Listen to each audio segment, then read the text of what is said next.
La Russie prépare en ce moment entame une nouvelle attaque contre Odessa et continue de concentrer des troupes dans la région de Soumy, où elle a déjà déplacé jusqu'à 50 000 soldats. Aujourd'hui, il est écrit que de nombreux responsables politiques européens ne croient pas que la Russie soit prête à accepter un cessez-le-feu contre l'Ukraine. De plus, le dictateur russe Vladimir Poutine veut s'emparer d'Odessa afin de priver l'Ukraine de l'accès à son principal port. Dans le même temps, l'état-major des forces armées ukrainiennes a rapporté que les forces armées ukrainiennes ont réussi à arrêter l'avancée des Russes dans la région de Soumy, et même à commencer à les repousser. Dans le même temps, avec l'opération se poursuit dans la région de Koursk. Je m'appelle Alexei Petchi. Aujourd'hui, nous sommes le 30 juin.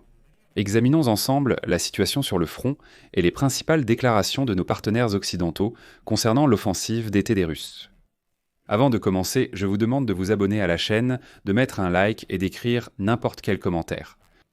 De plus, abonnez-vous à la chaîne Telegram PITCHI News, le lien se trouve dans la description de cette vidéo. Là-bas, nous publions des actualités en temps réel dès qu'elles arrivent. Alors, je vais commencer par la région de Soumy, où les combats se poursuivent aujourd'hui. Comme l'écrivent les médias en se référant aux militaires ukrainiens, l'armée russe avance sur Soumy et se trouve à 20 km du centre régional. Alors que Donald Trump continue de dire que Vladimir Poutine voudrait mettre fin à la guerre, l'armée du dictateur russe bombarde les villes ukrainiennes avec un nombre record de drones et de missiles et tente d'organiser une nouvelle offensive. Mais il le fait de manière traditionnelle, en submergeant simplement l'ennemi avec les cadavres de ses propres soldats. Comme l'écrit la publication, après avoir repoussé les unités ukrainiennes de la région de Koursk, la Russie a formé un groupement de 50 000 hommes qui s'est dirigé vers Soumy. Selon les soldats ukrainiens, à la ligne de front, les assaillants sont 3 fois plus nombreux que les défenseurs. Et comme l'a déclaré aujourd'hui le commandant en chef des forces armées ukrainiennes, Alexandre Syrsky, leur principale stratégie est de nous épuiser par leur nombre. Selon lui, au cours de l'année écoulée, la ligne de front s'est allongée de plus de 160 km et dépasse désormais 1200 km. Ce mois-ci, les forces armées ukrainiennes ont dû envoyer sous Soumy des combattants de l'unité spéciale Timur. Ce sont des forces spéciales de la direction principale du renseignement du ministère de la Défense. Ils ont aidé à arrêter l'offensive russe et à reprendre une partie du territoire. Leur nombre est un gros problème pour nous, mais pas au point de nous anéantir. C'est la déclaration du commandant de l'une des unités de Timur. L'ennemi perd de 300 à 400 hommes par jour dans toute la région. Mais ils peuvent en supporter de telles pertes et continuent en sorte d'acheminer des renforts. Les assauts massifs que l'armée russe elle-même qualifie de locaux, c'est la seule chose dont elle est capable actuellement, écrit la publication. Je cite. En fait, l'armée russe échange des soldats contre du territoire. Elle a beaucoup d'hommes, mais ils n'ont aucune formation. Notamment parce que, sous contrat, l'armée recrute de plus en plus d'éléments déclassés, ayant des problèmes d'alcool, de drogue, une mauvaise santé ou étant âgés. L'armée est incapable de mener des opérations complexes en Ukraine en raison de problèmes de renseignement, du manque d'armement et d'équipement, de la corruption, des interruptions dans le soutien logistique et d'une mauvaise préparation. C'est pourquoi l'offensive d'été ne permettra pas à l'armée russe de réaliser une percée, mais elle peut, comme l'année précédente, s'emparer de plusieurs milliers de kilomètres carrés du territoire ukrainien en le couvrant de cadavres. Là où la Russie a un avantage, en plus du nombre de soldats, c'est dans les munitions, les obus d'artillerie, les missiles et les drones. Elle a considérablement augmenté la production de drones et, dans la nuit de samedi à dimanche, a lancé sur les villes ukrainiennes un nombre record d'attaques avec 537 drones et missiles, dépassant pour la première fois la barre d'une demi-millier. Et selon l'état-major général des forces armées ukrainiennes, la situation dans la région de Soumy a finalement été stabilisée. L'avancée des occupants russes a été stoppée, et ici, un groupe de 50 000 soldats russes est effectivement immobilisé. Je vais maintenant citer le rapport de l'état-major général des forces armées ukrainiennes. L'avancée de l'ennemi a été stoppée le long de la ligne Yunakovka-Yablonovka, Novo-Nikolaïevka, Alexeïevka-Kondratovka et la frontière de la Fédération de Russie. Plus loin, une tête de pont sur le territoire de la Fédération de Russie. Dans le district de Glouchkovski, dans la région de Koursk, les forces de défense ukrainiennes poursuivent leur opération défensive dans la direction nord-Slobojane et détruisent efficacement l'ennemi.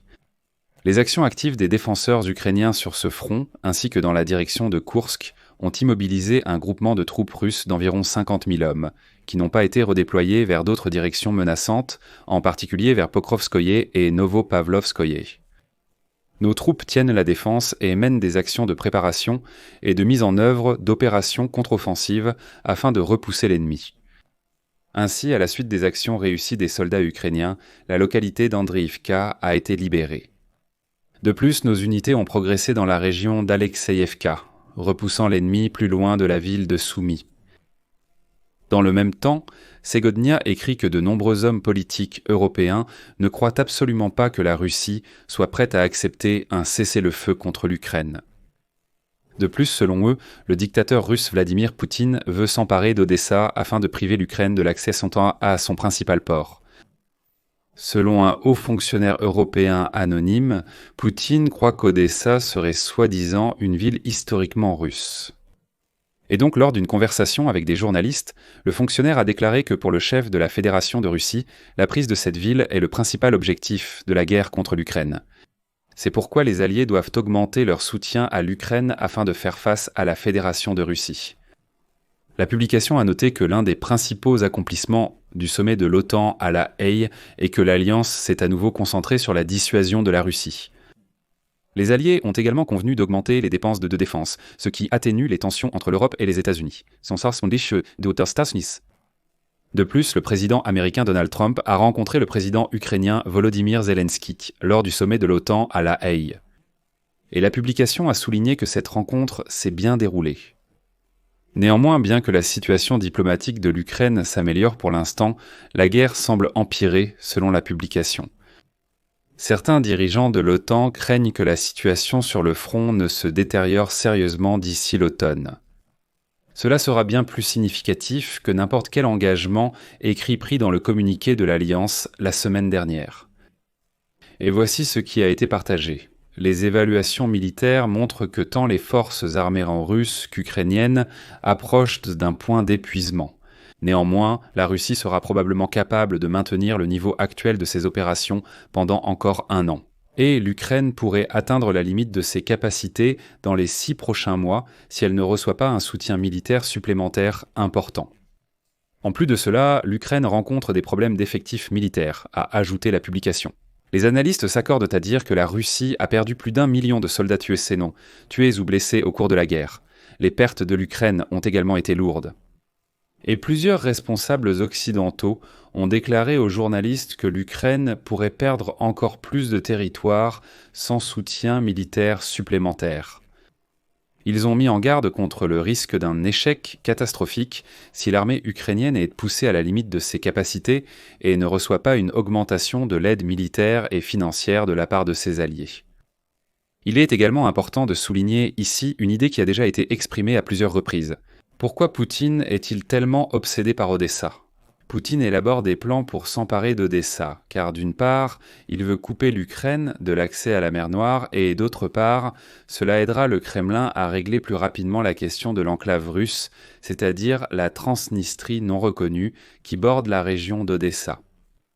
Cependant, l'OTAN a noté qu'avant l'invasion à grande échelle de l'Ukraine par la Russie, un tel scénario aurait pu être envisagé. Mais actuellement, c'est une tâche extrêmement difficile pour les Russes. C'est pourquoi je mets ici des points de suspension. Donnez votre avis, vos conclusions dans les commentaires sous cette vidéo, abonnez-vous à la chaîne, cliquez sur la cloche et n'oubliez pas de mettre un like. C'est tout pour aujourd'hui. Prenez soin de vous, à bientôt à tous.